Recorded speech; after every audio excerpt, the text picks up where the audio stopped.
Bueno, hay dos preguntas de un separatista catalán. Las voy a leer. Albert Graels Monreal. ¿Cuál es el problema con un referéndum de autodeterminación? Es un ejercicio democrático. La democracia está por encima de la unidad de España. Pero no está por encima de la soberanía de todos los españoles.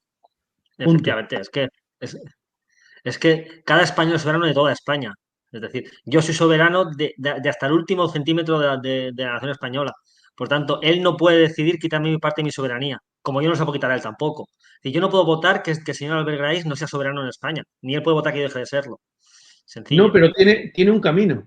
Tiene un camino. La Constitución se lo dicta. Sí, ten los votos suficientes para cambiar el articulado de la Constitución que te permita tener un referéndum de autodeterminación y punto. Si no tienes suficientes votos, no me hagas trucos del almendruco. Lo haces en tu pueblo y ganas, ¿no? A ver, venga, tu pueblo que son 500 habitantes, que la mitad son familiares tuyos y tenéis con negocios en común. Vete a hacer puñetas, tío. La soberanía de todos es la propiedad de todos y tú no nos la puedes virlar. No es una cuestión democrática, pero ¿quién te ha dicho a ti que tú porque pidas un referéndum de autorización, es decir, porque votes, ya eres más democrático que yo? No, hombre, no. La democracia son formas y tú te las estás cargando. Vamos ya, hombre. Yo por mi parte diría que, estando de acuerdo con que la soberanía nacional pertenece a todos los españoles y Cataluña es tan mía como Salamanca o Madrid es de vosotros dos, o Zamora, lo digo también por Antonio, añadir dos cuestiones. Uno, que la unidad de España se construye desde hace siglos y muy anterior a que exista el sistema democrático. Con lo cual, la unidad de España se construye previamente a que exista la democracia, con lo cual sí está por encima en ese sentido histórico. E incluso te diría que sí, efectivamente, si la mayoría de los españoles decidieran romper la unidad de España, entonces ahí la democracia sí sería un problema para ejercer la soberanía nacional. Y en segundo lugar, sobre el referéndum de autodeterminación. Yo tengo un libro que he publicado este año, que os lo recomiendo porque va de este tema. Se llama Lenin, el gran error que hizo caer la URSS, una crítica marxista al derecho de autodeterminación. El derecho de autodeterminación viene de la idea de que un pueblo es causa sui, causa incausada, y que no necesita ningún ente externo a sí mismo para existir. Bueno, esto filosóficamente es una falsedad y es una secularización de la idea de creación, porque cualquier sociedad política no se autodetermina, sino que se codetermina con otras, porque son otras las de su mismo nivel, otros estados, las que determinan que ese estado existe como tal o no. Eso en primer lugar. Y en segundo lugar, el derecho de autodeterminación ha sido utilizado por muchas potencias para minar la soberanía y el poder de otras. El propio Lenin, y junto con Woodrow Wilson, impulsaron el derecho de autodeterminación en el Imperio Austrohúngaro para balcanizarlo. Estados Unidos, para conseguir meter empresas en unidades más pequeñas que no le pudieran poner en solfa su soberanía, y Lenin porque quería una Serbia independiente, que luego se transformó en Yugoslavia. Y en tercer lugar, que también lo digo en el libro, ¿qué ha pasado con todas las naciones en cuyo orden constitucional se ha incluido el derecho de autodeterminación? Empezando por la propia Unión Soviética, siguiendo por Yugoslavia, por Checoslovaquia, por Etiopía, etcétera. Todas han desaparecido. Entonces, el problema de un referéndum de autodeterminación es que es una basura.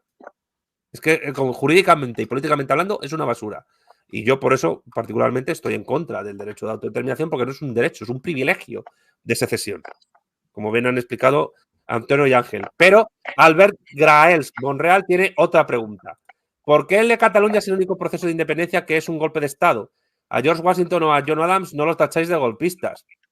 Hombre, pues sí eran golpistas, lo que pasa es que triunfaron. Claro, efectivamente. Eran golpistas, pero triunfaron. Bueno, y eran otras circunstancias. Sí, claro, eran colonias. Son unas circunstancias absolutamente distintas. Es que, a ver, para empezar, Cataluña forma parte de España, es una parte de España. Sin Cataluña no se entiende España. Es que, claro, el problema que tienen los nacionalistas es que le han contado una historia determinada, que es una historia mítica, en donde, bueno, la nación catalana tiene 1000 años y 1000 cosas, a repetir sus tonterías, y a partir de ahí se enganchan. Pero es que no tienen razones para hacerlo, ¿no? De todas maneras, yo le diría a Albert que, y rebatiría a Santiago que España efectivamente existe antes de la Constitución española. Y por tanto, el concepto de nación española es muy, muy anterior a todo esto, ¿no? Y nos precede a todas las generaciones que estamos ahora. Pero si un día todos los españoles decidieran hacer otra cosa con España, ¿cuál es el problema? El sistema democrático no era un problema. Sería un problema el que se opusiera por la fuerza a impedirlo. Nadie en este mundo, en este universo, en la Tierra, nadie es eterno. Ni nada ha empezado de la mano de Dios. Todo es fruto de la historia, de la guerra, etc., ¿no? Y los pueblos, las lenguas, las culturas, las idiosincrasias, en fin, los modos sexuales de existir, todos son frutos de la historia, de la cultura y de las concepciones que cada momento tenemos. Y todo eso puede ser cambiado. El problema es que nos demos unas reglas para hacerlo, que sean coherentes, que sean civilizadas, que sean democráticas, que sean buenas, etcétera, etcétera, ¿no? Pero si mañana todos los españoles decidimos, no por estos egoísmos, todos los españoles decidimos, bueno, ya estamos hartos de ser España, ahora queremos ser Europa o queremos ser el mundo, yo qué sé, y lo votamos y tal, y hay una mayoría cualificada, no una mayoría mínima, ¿no? Porque si no creas un problema mayor, etcétera, ¿por qué no cambiarlo? Pues no pasaría nada. Y si mañana dejamos de hablar castellano porque la gente ha dejado de hablarlo, sin violencia, digamos, sin que nadie haya violentado esa posibilidad, bueno, porque por las lenguas, anda que no han desaparecido lenguas en el mundo desde el principio de la humanidad, y las que desaparecerán. Las lenguas están para comprendernos y para comunicarnos y todo eso. Si una lengua deja de ser hablada, ¿por qué tengo yo que darle en la cabeza todos los días a los demás para que hablen mi lengua? Déjale en paz, hombre. No hablo de una lengua determinada porque estoy hablando otra y me gusta. Pues eso es lo que importa, ¿no? Ya está. Yo diría también, Alberto, otra cosa. John Adams y George Washington no eran ciudadanos de pleno derecho del Imperio Británico. Y los habitantes de las 13 colonias no tenían ningún tipo de derecho jurídico ni de voto sobre las decisiones que se tomaban en Londres. Con lo cual, no eran ciudadanos al mismo nivel que un catalán lo es, o mejor dicho, un español censado en un municipio catalán lo es con el resto de los españoles. No llegaban ni siquiera a súbditos de la corona británica. Eran otra cosa, eran seres de segunda. Entonces, ¿fueron golpistas? Sí. ¿Triunfaron? También, por cierto, con la ayuda de Francia y de España. Ahí está la historia de Bernardo de Gálvez. Y en segundo lugar, y volviendo a la cuestión de la autodeterminación, insisto, todos los estados donde la autodeterminación se ha incluido como derecho de voto a un plebiscito han acabado balcanizándose. Y muchas veces la democracia tampoco sirve para nada porque cuando hay intereses de volar un estado se vuela. En la Unión Soviética en febrero las 15 repúblicas votaron por mantener la unidad de la URSS y en agosto se voló la URSS. En agosto hubo un intento de golpe de Estado para frenar eso y en diciembre solo quedó Kazajistán con el nombre de la Unión Soviética y ya en el 92 se acabó. Y otra cosa, a Antonio, a ver si esta defensa que haces de la democracia también vale, por ejemplo, si la mayoría de los españoles deciden, por ejemplo, negar el derecho al aborto o imponer un califato. A ver si también ahí defiendes la democracia, que me gustaría verlo también en ese. No, pero tú sabes que incluso en ciencias formales exactas como la matemática están basadas en principio en axiomas, de los cuales se deducen cosas, teoremas, etcétera, ¿no? Pero esos axiomas son verdades indemostrables. Incluso en nuestras vidas morales y tal, hay verdades que generaciones enteras nos hemos dado, ¿no? Nos hemos impuesto, ¿no? Y la propia democracia no permite votar, por ejemplo, determinados axiomas morales o de valores, como quieras llamarle. Por ejemplo, que todos somos iguales, hombres y mujeres. Por tanto, nadie puede votar si las mujeres votan o no votan, o dejan de votar. Pero si la inmensa mayoría de españoles decidiera democráticamente que las mujeres dejaran de tener derecho al voto... No podría... No me hagas trampa. No es trampa. Tú dices que la democracia, si la gente lo decide, vale todo, ¿no? Yo no estoy sacralizando la democracia. Estoy sacralizando los valores que nos damos en cada momento la humanidad para no matarnos. Porque la democracia no es buscar la verdad ni el bien, sino buscar un sistema de no matarnos. Punto. Entonces, la democracia misma está basada en axiomas, en determinados axiomas que son indemostrables y, por lo tanto, son impuestos, no son votados. Como pues no se puede ser racista, en fin, el derecho de voto a la mujer, en fin, una serie de cosas que no se pueden cuestionar, no se pueden votar. Durante todo el siglo XIX y parte del XX, la democracia estadounidense votaba candidatos racistas que no dieron derechos a los negros nunca. No es el caso. Y un racista como Hitler llegó al poder por los votos. Sí, pero hoy las democracias occidentales avanzadas no permiten eso porque son axiomas que hacen posible cualquier otro conocimiento, cualquier otro entendimiento. Son a priori de la propia democracia. Bueno, y entonces, ¿cómo explicas el crecimiento de partidos en democracias liberales avanzadas como Alternativa por Alemania o Reagrupación Nacional de Le Pen o que presida Giorgia Meloni Italia? O que son partidos con un discurso anti-inmigración muy fuerte. Sí, pero lo ponen como idea, punto.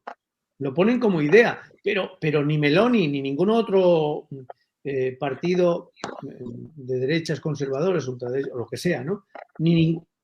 Pueden cuestionar las bases últimas de la democracia, porque si la cuestionan, estamos en otro sistema, punto. Por ejemplo, en la democracia española, no vamos ahora porque no todas son iguales, en la democracia española, a ver, una cosa es la cuestión formal de la democracia, es decir, que hay unos rituales para hacer y decidir las cosas. Ahora bien, determinados valores axiomáticos son invotables, no se pueden votar. Tú me dirás, eso no es democracia. No, eso es democracia porque así lo hemos decidido. Pero, por ejemplo, te pongo un ejemplo, en base a tu discurso, el jurista Antonio García Trevijano decía que la unidad de España es invotable. Y sin embargo, tú has dicho que sí. Bueno, perdona, lo dirá él y yo digo que sí y lo diré yo. Pero hay un axioma, como hay un axioma en la Constitución española que dice que no se puede cuestionar, perdón, que no se puede defender el racismo o que no se puede cuestionar el voto de la mujer. No, lo dice él, lo digo yo, pero nosotros no somos nadie, nosotros no ponemos esos axiomas, los pone el conjunto de generaciones que en un momento determinado determinan una determinada cosa, ¿no? Por ejemplo, pues en el pasado había la esclavitud y hoy no se concibe en democracias consolidadas modernas, ¿no? Y esos son axiomas de toda posibilidad de democracia. Si no partimos de eso, pues, y convertimos en todo votable, como si eso fuera la democracia, eso no es la democracia. Pero tú has puesto como ejemplo votable la unidad de España. Y eso es contradictorio con la defensa de la unidad de España. Ese es el problema. ¿Hay algún artículo en la Constitución que que sacralice la unidad de España? Sí. Hay un artículo en la Constitución que lo he mencionado, que es el artículo 2, que dice que la soberanía nacional reside en el pueblo español y dice al mismo tiempo que se basa en la indisoluble unidad de la nación española, la patria común y indivisible de todos los españoles, y reconoce y protege y potencia a las nacionalidades y regiones. Con lo cual, insisto, Antonio, la propia Constitución se contradice y pone por igual el término nación con nacionalidad para referirse tanto a España como a Cataluña o Andalucía, que es la Constitución española la que permite que Andalucía se determine en el preámbulo de su estatuto como realidad nacional. El problema, yo lo siento porque yo entiendo que decir esto puede contradecir décadas de lucha que tú has tenido política, pero el problema es la Constitución española. La Constitución española ha fomentado esta situación y algunos habéis luchado durante décadas infructuosamente sin haberos dado cuenta. Y esa contradicción filosófica, y tú has dado lógica formal como profesor de filosofía, es gordísima, porque incumple el principio de no contradicción. Perdona. una cosa es que podamos discutir sobre si la Constitución en sí misma se contradice, etcétera, etcétera, que podría estar de acuerdo o no, pero, ¿vale? Y otra cosa es lo que estábamos hablando, es decir, ciertos principios axiomáticos de la Constitución, en este caso, que hacen imposible que tal. Por ejemplo, el artículo 2 hace imposible que se vote la unidad de España. Ahora bien, la propia Constitución te permite, con una serie de requisitos que son 3/5 partes del Congreso, votar, si vota, por ejemplo, cambiar la Constitución para cambiar ese artículo o cualquier otro, ¿vale? Si eso triunfa, bueno, pues tiene que pasar al Senado, etcétera. Si eso triunfa, el gobierno en ese momento tiene que disolver las Cortes y hacer nuevas elecciones. Cuando vengan las nuevas elecciones, se vota de nuevo si se va a cambiar o no al articulado. Si en el Congreso sale victorioso, pasa al Senado, y si sale victorioso, entonces se pone a referéndum. Y si se aprueba el cambio de Constitución. Y por tanto, lo que se cambia pasa a ser democrático. Lo que ahora no es democrático pasaría a ser democrático. La propia Constitución te lo permite. Aunque no te lo permita directamente, te lo permite a través de otras mayorías, que son las que te estoy diciendo, ¿no? Bueno, pero vamos por partes. En primer lugar, hablar de axiomas asociando las ciencias formales como las matemáticas, que ni siquiera las matemáticas en sí son una ciencia formal, son un conjunto de ciencias formales, geometría, álgebra, aritmética, etcétera, con realidades políticas que se construyen históricamente, yo creo que es un error. Y en segundo lugar, voy a compartir, por favor, porque quiero decir, Pedro Sánchez, Ángel, si quieres comentas esto, Pedro Sánchez se va a acoger a la propia Constitución española para poder hacer un referéndum perfectamente. Sí, es que es la aquí excusa que estamos, justo el que lo he buscado. Artículo 92, título 3 de las Cortes Generales, capítulo 2 de la elaboración de las leyes, artículo 92, punto 1. Las decisiones políticas de especial trascendencia podrán ser sometidas a referéndum consultivo de todos los ciudadanos. Punto 2. Dime. Es que esta es la excusa que van a utilizar. Claro, es la excusa. Es decir, pueden perfectamente primero hacer un referéndum consultivo en Cataluña y después votar en toda España. Y ya el veneno está metido.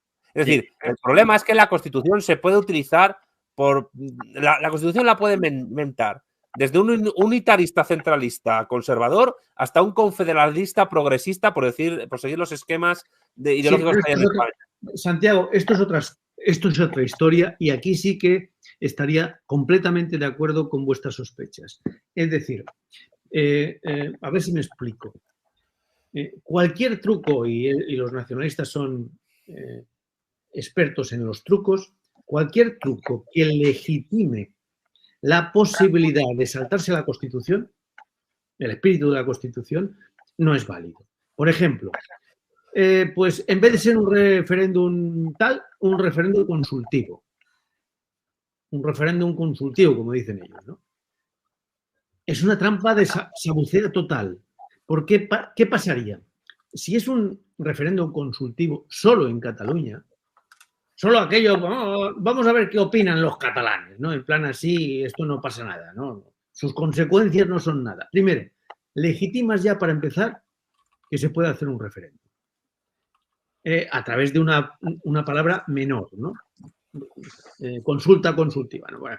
Segundo, que votarían masivamente sí a la independencia, porque no les costaría nada, no implicaría nada de momento. Pero le diría a todos los españoles de mierda, ¿habéis visto cómo los catalanes somos, los catalanes somos independentistas? Pues a ver si nos hacéis caso. Otro caso es que, como decía el Roussel, el presidente del Barça, es que ese día, si saliese el sí a la independencia, él, que votaría sí a la independencia, seguiría de Cataluña. Pero eso es otra historia. Por tanto, eso es un truco del andendruco que es muy peligroso. Ahora bien, imaginaos que se hiciera un referéndum, estoy especulando, no en cuestión de derechos, sino de especulación sociológica de la psicología. Yo os voy a tener que dejar. Sí, vamos a hacer una cosa, que es muy interesante lo que estás planteando, pero como Ángel tiene prisa, Sí. Si queréis, comentas brevemente esto y leo la pregunta que queda y ya está. Perfecto. Sí. ¿Acabo o me callo? Yo te pediría que dejaras a Ángel comentar la cuestión legal, Vale. porque ya sos Sí, experto. sí. Básicamente lo que permite este artículo es hacer un referéndum no vinculante, que es lo que van a hacer. Una especie de referéndum que no es un referéndum, pero es una consulta. Utilizar este artículo para consultar si quieren profundizar la autonomía de Cataluña o reconocerla como nación. Yo creo que será un referéndum para reconocer Cataluña como nación y lo harán por esta vía. Va a ser la vía que van a utilizar. Y harán un sucedáneo de referéndum. Hmm. Que será más simbólico que jurídico, pero el daño va a ser tremendo. Va a ser tremendo. Básicamente porque van a destrozar la autonomía constitucional de los últimos 30 años de entrada. Y porque es un precedente horroroso. Sí, el problema va a ser el precedente que va a sentar a nivel Sí. jurídico.